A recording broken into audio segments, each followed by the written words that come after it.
Hi and welcome to the Social Commuter Podcast, marketing podcast, keeping you up to date on the go. With your host, Georgia Smith. Eloise Fenwick. And a special guest. It's our first guest of 2025. Oh, we said four then. It's a good one. It's so good. We've just finished speaking to her and we were like, we'll come on and do a more hyped intro than before. Honestly, she is fantastic. Yeah. Like, you guys are gonna love this episode. She's all about women empowerment in the industry as well, like in marketing. Asking for what you deserve. Asking for what you deserve. She talks about how to get those promotions that you need to be getting for the jobs that you're doing, which are not actually what you've been hired to do.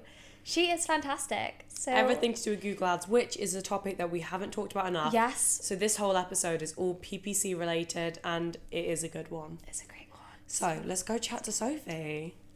So now we're here with Sophie Fell, an incredible marketer, and we have the best mix of questions, don't we? All about paid ads as well, which is really something that we never talk too much about. So before we get into all the really exciting questions, Sophie, do you want to tell us a little bit about yourself, your books, the businesses you work for? Tell us everything. Okay, great. What an intro. Thank you. Thank you so much for having me. I'm Sophie. I'm the head of paid media at the Liberty Marketing Group. And I have spent nearly a decade now in paid media. So started off in kind of paid social, in organic social actually, and then moved into kind of paid social and analytics and things like that over time, and worked with an agency at the time and just really kind of fell in love with it, honestly. So the first part of my career was a bit more in-house and that kind of T-shaped marketer. And then I moved to the dark side, to agency side, as a freelancer. Continued on that path. So working with an agency now, really happy. And over the last 9-10 years, I've spent other people's money, fortunately not mine, but over £150 million on Google Ads and Microsoft Ads. So it's a lot of money. Got results from it though, so that's all good. Thank goodness. That's what matters. I've just thrown the money down the drain in my time. No. Work with some amazing brands, like actually working with LinkedIn and View Cinemas, National Trust, Merlin Entertainment, just a whole kind of ton of different things really across like travel and tourism as well. So yeah, a real mix of stuff, and I just love it. I really, really do. Good. I think that's the main thing. Yeah, loving what you do is so important. Absolutely. And I think having such a breadth of brands that you've worked on really gives you such like a broad skill set. Yeah. Because each brand, as we talk about every week, each brand is so different, and like 100%. particularly the fields they're in, like something you do, for example, like for a travel company is going to be so different to anything you'll ever do for LinkedIn. Yeah. So that's fantastic, and we're definitely going to delve into that knowledge today. Without a doubt. Perfect. Do you want to kick us off with the first question? Okay, I'll do the first question. So I want to ask you a first question, actually, diving a bit deep in there about PPC. So it's oftenly very misunderstood in agencies what PPC marketers even do. So kind of wanted to ask you, like, for your rundown in that kind of section of the industry, and also like, what involves day to day and what makes it appeal to you as a career? Okay, cool. So I'll do a bit of a day-to-day in the life of a PPCer. My life looks a little bit different now at the kind of head of and director stage, but I will talk about generally what that looks like. So you normally come in the morning, check your emails, check your Slacks, check your team messages, and then usually start the day generally looking at kind of pacing. So how are we looking for spend over the month? What does that look like so far, or over the campaign flight? And then there's a lot of, especially agency side, there's a lot of kind of clients to juggle and optimizations to make and things to look at. So it does always feel very, very go, go, go, because you're kind of juggling, everyone's priorities and things like that. So I guess in the first instance, a lot of what we do as well is obviously like forecasting and building campaigns. And I think there's that element of it. But most of the work is actually in like the optimization and like analyzing the data and things like that, because as much as forecasting is brilliant, like we don't know really. There are so many factors that go into a successful PPC campaign. But it's not really until we get a few weeks of data that we can start really drilling really drilling down to what works and what doesn't performance-wise. So that is actually the bulk of the work that people don't see, but it's the bit that makes it successful and the bit that makes it work. So it's definitely an interesting skill set that's kind of split a lot between the technical side, but very, very data-driven, hopefully, and very, very analytical as well. Yeah, absolutely. I think it definitely is one of the most data-driven parts of an agency, to be 100%, honest. And especially I think we have a lot of people who work for themselves in social media and things who watch this podcast, which obviously analytics and things that you see on platforms and accounts you're running are incredibly important. And I think it's definitely how to use those statistics to help you optimize your campaigns and things that you're doing.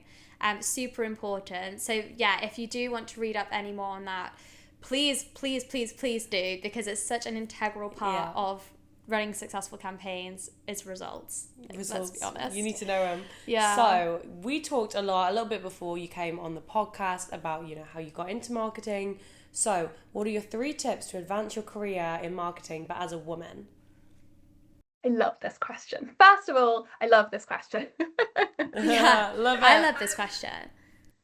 It's something that I'm like, obviously I've kind of done myself, but I'm so passionate about helping, particularly younger women. I mean, I'm only 31, I'm not old by any means, but particularly younger women coming into social media and marketing in general, because a lot of agencies that you see, the senior leadership team, for example, is often all men, and the founders are often men, and there's a sort of a glass ceiling for women. But I think there are a few reasons why, and I think my notes will address this. Sorry, I'm trying to find the notes I left for myself on this quickly. I thought you've left yourself notes. I love how prepared you've got with that. I feel like no one's come with notes before. It's the way I have a whole essay over here of bullet. Oh, that is fab. We can Just sit her back homework. for the day now. We're sorted. Okay, cool. I'm ready to answer that question. Okay. Go on. Go on. So, first of all, I think something that's really important is to kind of take control of your own training and PDP. I know that's not ideal. And ideally, especially when you're earlier on in your career, you do want those pointers and you do need that mentoring and help. But I think especially when you get to kind of senior and then manager level, you're almost expected, particularly when you're maybe one of 2 people in a whole company or an agency that specialize in PPC, social, paid media in general, that you really need to keep your training up to scratch, because as we know, things change so often in this world. It's so important for us to keep our knowledge on top of our knowledge. So I think 3 of the main resources for that, I would say, are Google Skillshop. Not only brilliant for Google and Google Analytics and relevant free training and free exams, importantly, but also there are some really great fundamentals there if you're just getting into digital marketing. So just understanding generally how it works, how to build offline sales with online marketing and things like that too. So I think really valuable insights there. HubSpot Academy is very similar. I think their social media marketing 1 and 2 I tell everyone about because I think it's brilliant. So again, really great training, but obviously then, and it's free, but then gives you the options to have those certifications at the end that you can put on your CV, put on your LinkedIn, etc. So it's really good in terms of enhancing your knowledge, but also looks strong on your CV. It makes you a strong candidate. And for me, as someone in a position of being a hiring manager, that's what I would want to see, you taking responsibility and kind of for your continual learning. I think my second tip is to really find your community, find your people. So I'm part of a few groups that I personally think are really helpful and valuable. So one of them being Girls in Marketing. We also have Women in Tech SEO, which has 7,000 or 8,000 members now, which is just for women in marketing in general. Which is absolutely amazing. And then for me personally, working in PPC, there's a PPC live group, which is really helpful too. So we're all kind of keeping each other up to date with the latest and greatest, because it's very hard to do that by yourself. But you've also then got those people to ask when you've got specific questions, and things like that. So I think finding your community, especially as a woman and especially as someone early on in their career, is really important, and having that support around you I think is really key. And then finally, this is a tip that worked for me really well. And works if you're someone that like likes going on social media and like looking at what other people are doing and it inspires you and doesn't make you feel bad about yourself, which I know we all teeter between those two things sometimes. Um, but something that really helped me is I followed a lot of women on LinkedIn that were doing the job I wanted one day, even if it was like 5 years, 10 years down the line, and understanding what it was they did, what their path was as well, that got them there, and finding out their insights and things like that. And for me, I found that really helpful because I think, again, in PPC, it's very easy to find men to follow, very easy to find men that are talking about these things, but women can do it. We can definitely do it too. So I think find those women that have that career trajectory that you want, and follow them. And do you know what? Most of the time, you can ask them questions.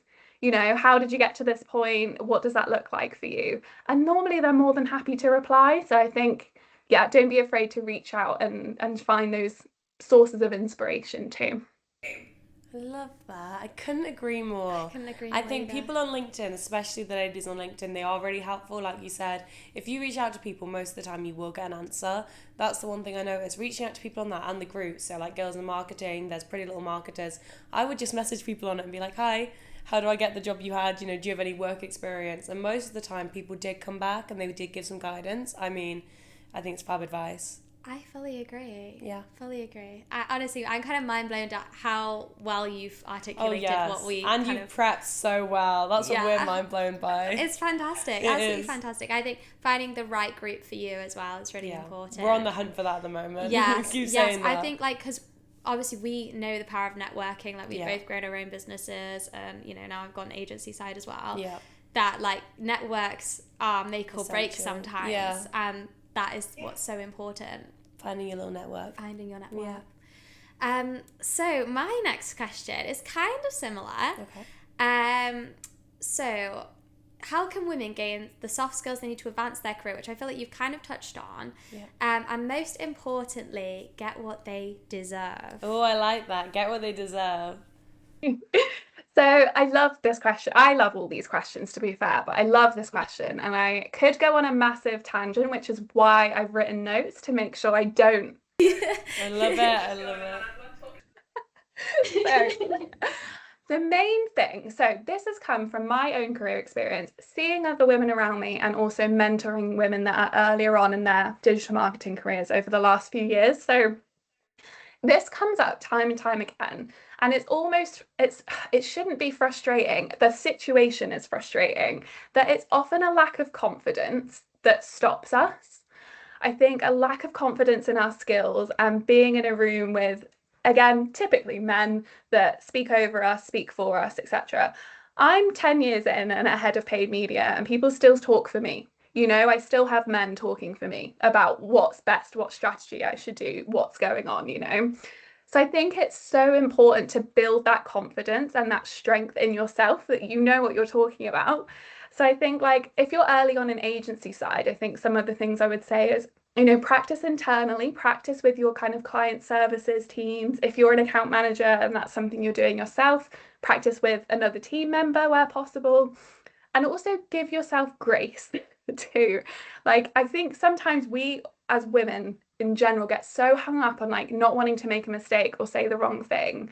We can give ourselves grace though, and we can say, I don't know the answer to that right now, but let me get back to you. I will go and have a look and give you an answer, in a couple of hours or the end of today or tomorrow, like by our next meeting, whatever that is. I think we get so hung up on saying the wrong thing or feeling silly or making it look like we don't know what we're talking about. We just need to give ourselves so much more grace because we know what we're talking about. We wouldn't be in the positions we are if we didn't. So that is probably my main thing in terms of soft skills, is that confidence and ability to talk about yourself and your ideas and things like that. I think that's really key.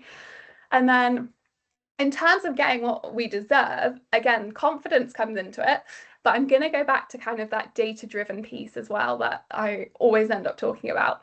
So like find the data. So if your roles and responsibilities are starting to maybe exceed or be a bit different from what maybe you originally signed on for or what a business originally needed you for, like go and find the data. So you've got to take your own career progression into your own hands.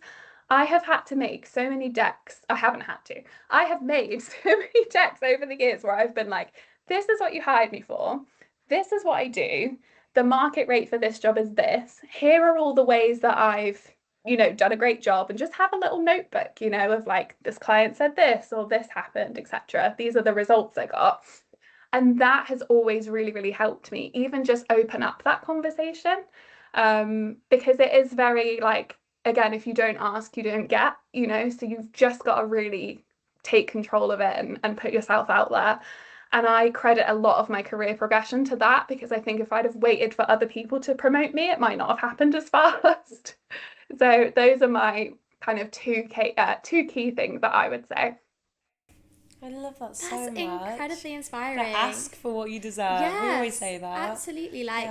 Like when you first say that, like it sounds like such a bold thing to do. Yeah. But like I think sometimes you do just have to be bold and like 100%. make those moves for yourself. You're working for it. You got to get what you deserve from the hard work you put in. Absolutely. Oh, I love That's so that. inspiring. None of these questions are good enough now. No, I know. We absolutely hit it on the head.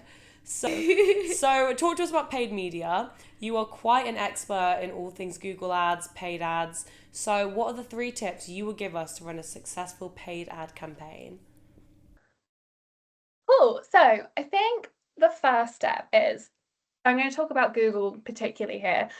With Google Ads, it's evolved so much over the last like 10, 15, 20 years that it's ran. But I would say, and as a result, it's made it kind of a lot easier for just like a one-man band business owner, for example, to go in, create their own ads, right? And that's brilliant. Unfortunately, there are a lot of kind of cheeky, sneaky default settings in there that can really derail your campaign. So, like, if it was up to Google, it doesn't matter where your ads serve or where like your shop is, or for example, like where you ship to online, they would run your ads everywhere for all languages all the time. And that is like the default settings. So you can very quickly spend all your budget in like a day or a couple of hours with those default settings. So that's the first place to start, definitely. And if you've already got campaigns running, go and check your default settings now if you've not done it before, because again, Google wants to make money. So that is how kind of the defaults are set. And we want to make sure we're creating relevant ads to the people that see them. The second thing, and I appreciate this is like difficult in a lot of situations, but conversion tracking is essential to creating a good campaign, unfortunately. And I think for years as marketers, we've kind of shied away from that and got away from it. But the problem is, without conversion tracking, again, you miss those data-driven insights, and you're then optimizing campaigns based on like gut feel and vibes and whatever your clients want. And it's not necessarily always something anyway, that's going to drive extra conversions or, more efficient conversions. So conversion tracking, although for a long time we've got away with not doing it, it's no longer negotiable. We have to have it if we want to make great campaigns. And then this is kind of in the same vein as the first tip, but your ads will, I'm going to say never be universally applicable, right? They are not for everyone for whatever reason. So again, whether that is like language, location, things like that. But even kind of some basic form of demographic targeting and exclusions, for example, is very rare that a product or service is for everyone from 18 to 65 plus, which could go up to like people that are 100. So it's really important to nail down that. Again, sometimes there might be relevant gender targeting or exclusions. There's first-party data to leverage and things like that as well. So there really are a ton of things that you can do. Even at a very basic level, exclusions for negative keywords. So if you're running ads for trainers, for example, making sure you're not showing ads for searches for like horse trainers or personal trainers and it's the shoes, and so there's some really basic things there that can very quickly lead to increased efficiencies and much better performance. So I think those 3 things would be it. So check your default campaign settings, Make sure you've got conversion tracking in place, and then look at what any exclusions you can make, and any targeting that you can do as well. And I think those three are pretty fundamental to success. That's so expert. It is so expert. We don't do Google Ads. I don't think either of us is something we've ever focused too much on. We're definitely more the social media side of things. So we're so interested. We're sat there listening right now, taking like your I notes. work with a lot of people that do that, like within our agency. So it's super interesting to hear like how what they do. Yeah. But also like how like that's gonna be so insightful to so many people. So we're gonna read your book. We've decided we need to order it and we can sit and have a read of it. I think it's fab. Yeah, absolutely. My last question. I've gone through it so quick somehow. I know, that's really sad actually. I've really enjoyed this chat. Chit-chatting too much. But one thing we constantly speak about on this podcast, and loads of agencies are talking about it at the moment, is AI and bringing AI into our everyday workflows and the pros and cons of it. But we wanted to ask, like, how does AI affect paid media campaigns now? But also just like generally like AI in like your marketing everyday job now. Like, do you think it's a good thing, a bad thing? Is it helping in any ways? Give us your insight. Okay. So I'm still on the fence about AI. And there are a few reasons why. So I'm within my team, for example, my last couple of teams I've always said to them, I don't mind you using AI if it's a skill you already have and if it's to make your life quicker and you can kind of sense check it, and look at whether it's right or wrong and kind of analyze the output. But if it's something you don't know how to do not use AI. That's my kind of approach to it, just to make sure that it's as accurate as possible. I think there's definitely some really valuable use cases with AI that someone I used to work with really pushed me to look at a bit more. So loads of really great insights on like audience targeting, which I think is really, really valuable and something that obviously takes us a lot of time to look at manually too. So that seems relatively trustworthy. And you can also obviously do forecasts. And I mean, I've heard instances, not anywhere I've worked, but I've heard instances where people will create an entire strategy for a brand from like ChatGPT or something. I don't recommend anyone doing that for the record. So I do think it does have its use cases. I think within like paid search, again, kind of going back to that in particular, we've had AI as part of smart bidding for a while now. So that adjustment isn't too harsh for us. But what has been really interesting over the last year, 18 months or so, are these kind of additional things we can do with AI. So instead of us having to create ad copy ahead of time, for example, the AI, while we're building the campaigns, will give us options and give us some ideas like we see on Meta and stuff as well, some ideas of different versions we can use and what that looks like. So that's really interesting. And I think another interesting thing, so a big blocker sometimes for clients with Google display and video is like a lack of good assets. So I think, again, it's really interesting to see Google search and Microsoft to an extent as well bring in that like generative AI experience. So you can use it like you would everything else, right? You're like dog on the moon or whatever. And it will create a picture of your product with a dog on the moon. So I think that's a huge win for advertisers, especially smaller ones and smaller businesses that might not have the budget for, big grand photo shoots and things like that. So I think that's really, really important thing for some businesses to leverage. So it's definitely an interesting one. I think AI can help with workflows to some extent and make kind of those menial tasks a little bit quicker. But I still don't trust it fully yet. And I wish I did, but I'm not a convert yet. Because some people either love it or hate it. It takes a while for someone to come up with their opinion. I think you're quite in between. I am in between. I think, honestly, something that a lot of people don't actually think about very much is like security with AI, because technically, like as an agency, you're literally giving away all your details to AI every time she gets stressed about it. So we have a lot of training to do with that, which is a side that a lot of people wouldn't have thought about. Yeah. I think at the moment anyway, AI, like if you ask it to write captions, you can tell it's written by AI. It doesn't sound like a human yet, in my opinion.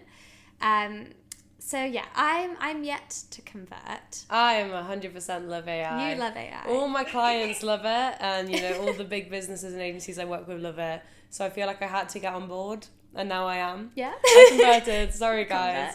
But it's now my favourite part of when we have a guest on. We have a little quiz. Yeah. So we actually need to do a tally from last year's guests and find out who won. I feel like we never did it. Nia won.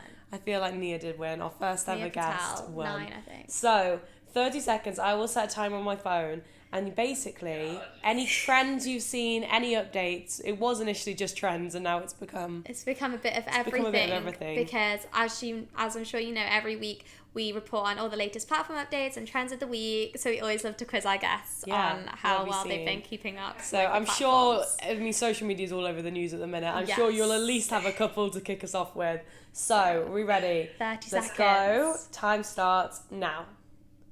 Okay, TikTok got banned in America and the US, and now it's unbanned. So that's 2 updates. Love it. Instagram changed its aspect ratio from 1:1 to 4:5.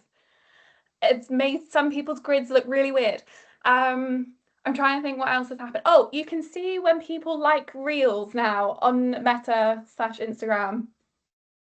That place.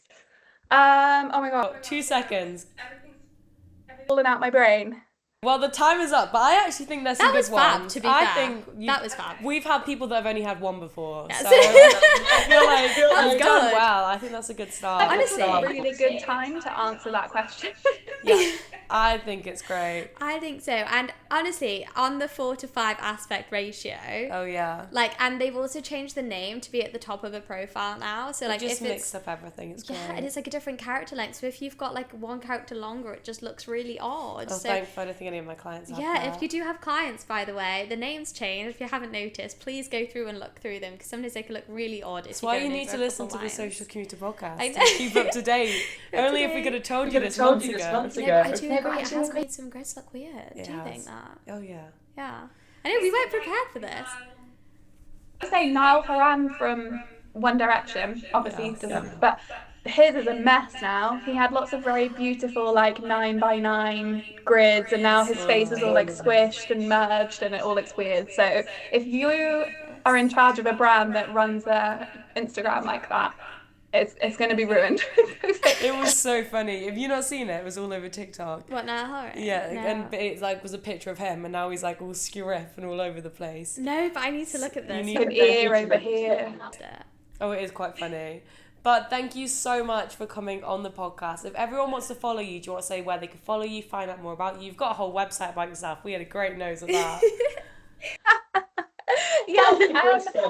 Just find me on LinkedIn, and then there's lots more links on there, but that's probably the easiest thing. So Sophie Fell, or Sophie Fell PPC, I think it is.